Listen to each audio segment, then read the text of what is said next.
Hello and welcome to Live at Kigali Global Dialogue 2022. My name is Mannat, and with me I have a very interesting panel. I have Dr. Barnaby, who's a research fellow at the Global Development Institute, University of Manchester, and Mr. Anbumozhi Venkatachalam, Director of Research Strategy and Innovations, Economic Research Institute for ASEAN and East Asia. Welcome.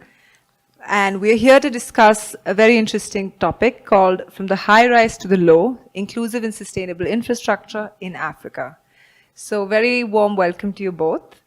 I'm just going to give a very brief context about what we're here to discuss. So investing in sustainable infrastructure is critical, as we understand, to reignite economic growth, deliver on our SDGs, and to reduce climate risk in line with the Paris Agreement. A comprehensive definition and understanding of infrastructure would typically include traditional forms of energy to public transport, buildings, water supply, sanitation, and critically also natural infrastructure such as forest landscapes, wetlands, and watershed protection. Advanced economies are today grappling with aging infrastructure, while higher and rapid urbanization are sort of exerting intensive pressure on emerging economies. Transformative changes required in how we build, redesign, and maintain our cities and natural habitats, offering us a great opportunity to leapfrog the inefficient, sprawling, and polluting systems of the past. So I'm very excited now, and I'm going to move to my panelists. So Barnaby, I think my first question would be to you. How do you understand, and rather, what do we understand of sustainable infrastructure in today's time and age, and why is it so important? Well, it's crucial for delivering development that doesn't harm our planet, that helps create a more equitable world. But I think then the key question is, who is it sustainable for? Sustainability for whom? And you can define this in lots of different ways. Some might call for much stricter controls over the environmental and social impacts of a project. Some might see different trade-offs and sort of a softer version of sustainability. But I think given the way the global dialogue has concluded and how we see the Sustainable Development Goals, clearly sustainability as a idea is very mainstream, and so I think it's been up for people to decide in their countries how is sustainability defined for them. Thank you. And I think that brings me to my next question that, I mean, we understand that sustainable infrastructure is critically important. We have, they're one of those hard to abate sectors today, which are emitting tremendous amount of greenhouse gas emissions. So at a national and subnational level, how do you think we can integrate climate risks and climate objectives in our national infrastructure policies and plans? So, Anbu, would you like to take that?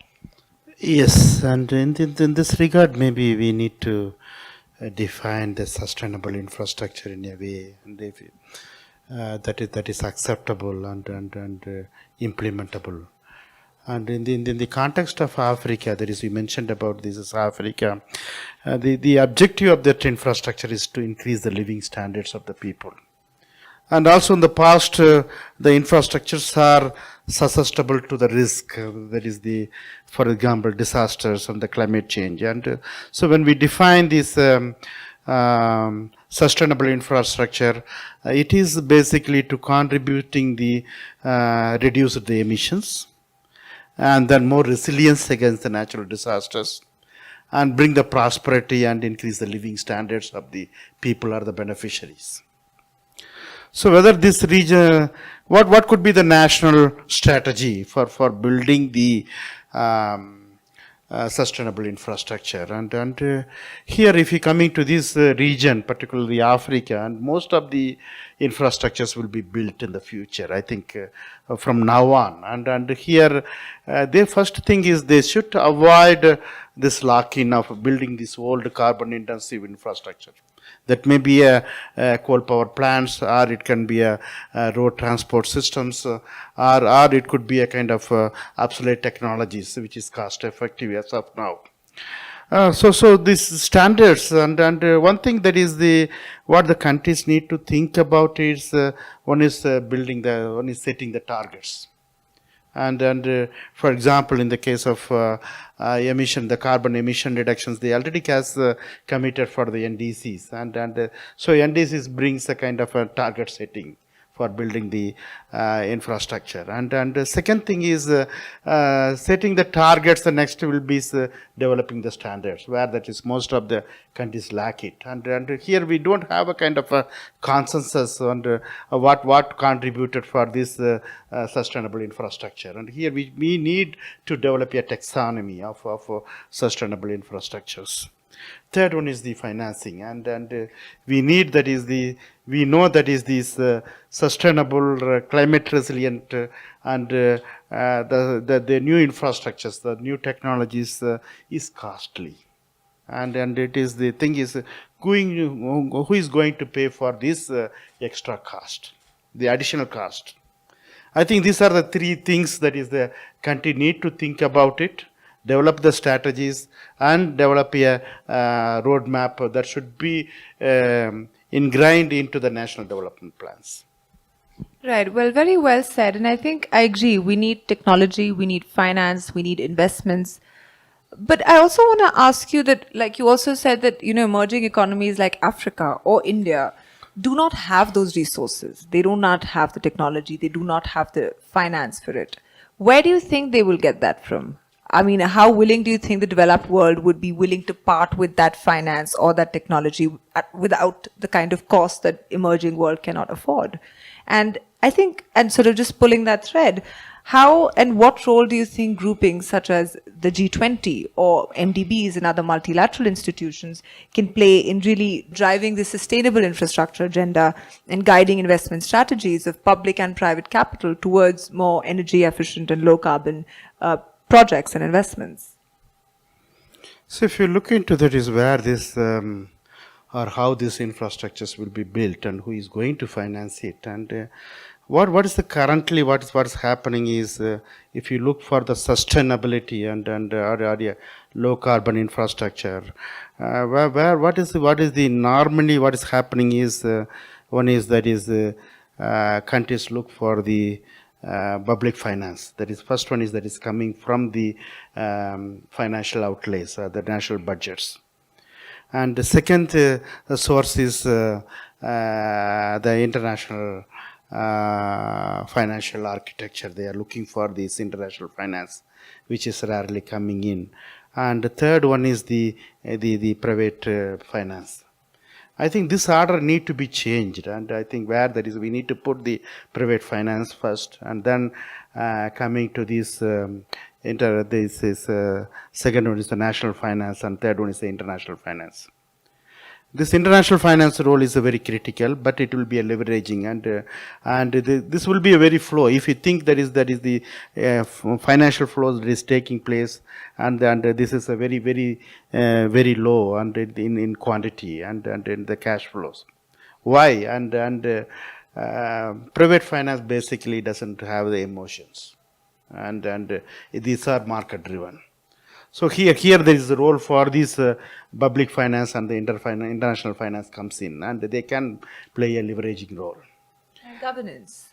Yes, and governance, and also kind of a new architecture. That is a paradigm shift is needed, and also we need, if you think about the private finance, and these are risky investments for some of them, and how we are going to de-risking, and this is where the guarantee schemes, that is where the public finance could be focused on.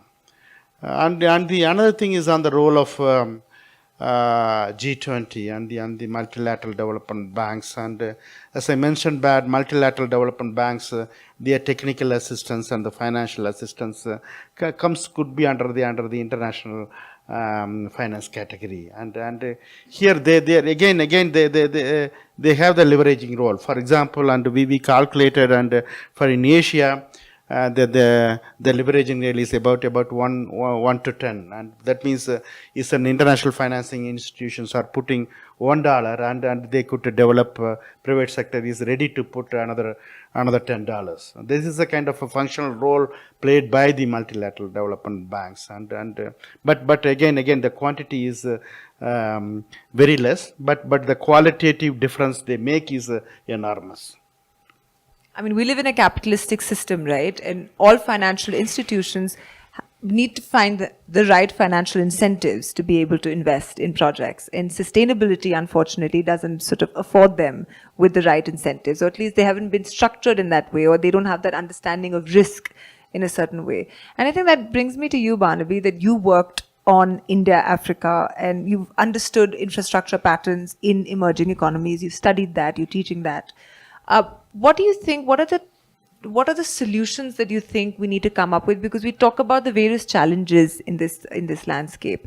What are the top 3, say, solutions that you'd like to offer, which will help us sort of understand the dynamics of cities or infrastructure, of how we live? It's probably on a very philosophical note, but how maybe we need to redesign and rethink how we live in a society, how we live in a community, how we need to perhaps start living more sustainably.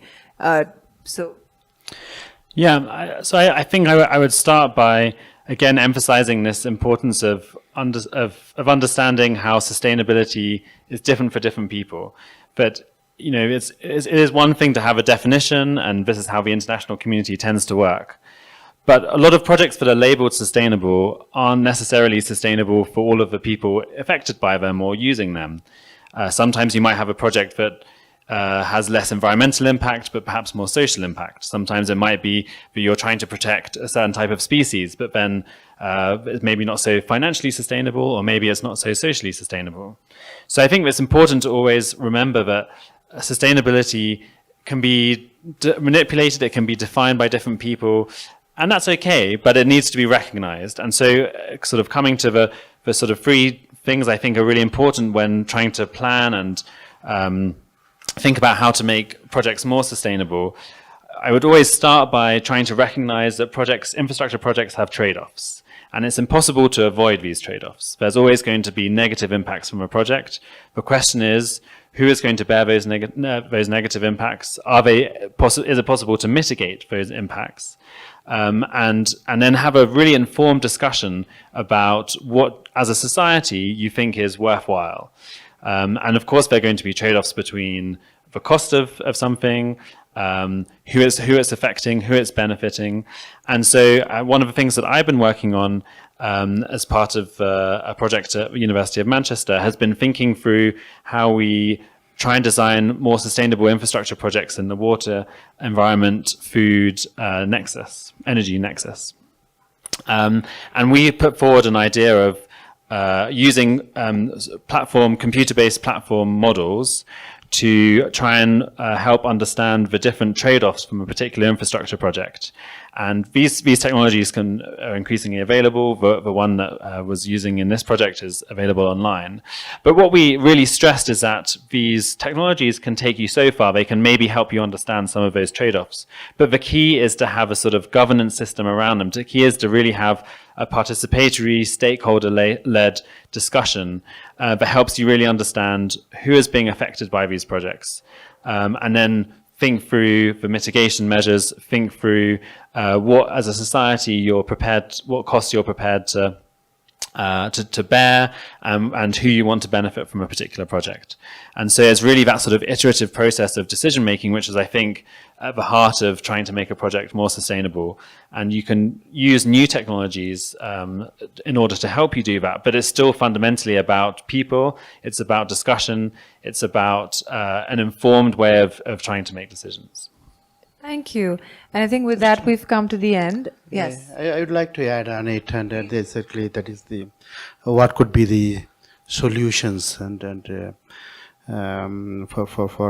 financing and this sustainable infrastructure. We did a survey, and this is for the ASEAN and East Asia, and we went to the nearly 2,000 institutions, and that is the banks and the institutional investors. And we asked them, and what are your concerns? And they basically identified the three barriers. One is the policy barriers, institutional barriers, and the market barriers. Then we asked them what are the solutions, and these things, and this came out, and basically that is there are three things they want. There's investors, and as I said, one thing is putting a price on the carbon, particularly pollutions. See, for them basically the borrowing the money from the market is there is a cost, and this cost could be equalized by bringing this internalizing the externalities, where that is the role of the carbon pricing comes in. And on that role, they mentioned that is this carbon pricing should be coordinated, and each country cannot have its own pricing; it should be coordinated. And the second thing, what they wanted is a kind of a guarantee, and the investors, that is, if you are putting a risk, that means they don't want to be a first loser. I think this came out from the survey. I think most of the investors, they said they want a kind of a guarantee mechanism. And the third thing that is they wanted is a kind of a common fund, that is a kind of a credit pool that is available. And then we thought about it and how this credit pool could be, what could be the size of the credit pool. And here, if we come to the countries like India and also Africa, most of them are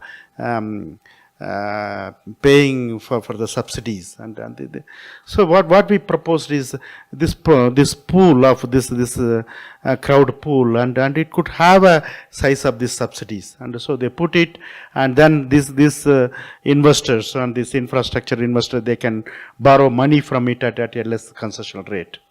And these are the three things, that is major things that is come out from the surveys, and that shows the directions where that its investors are looking for the solutions for the challenges that exist. Thank you, and I agree. I mean, guarantees, we've spoken about this before, where public capital needs to be able to guarantee private capital to help unlock the kind of scale that we're looking at.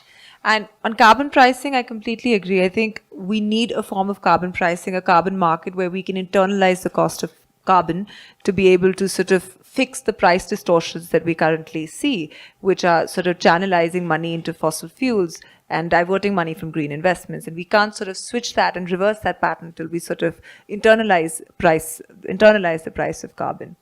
But thank you very much. Thank you for your time here, and thank you for being at Live at Kigali. Bye. Thank you. Thank you very much. It is my pleasure to join the discussion.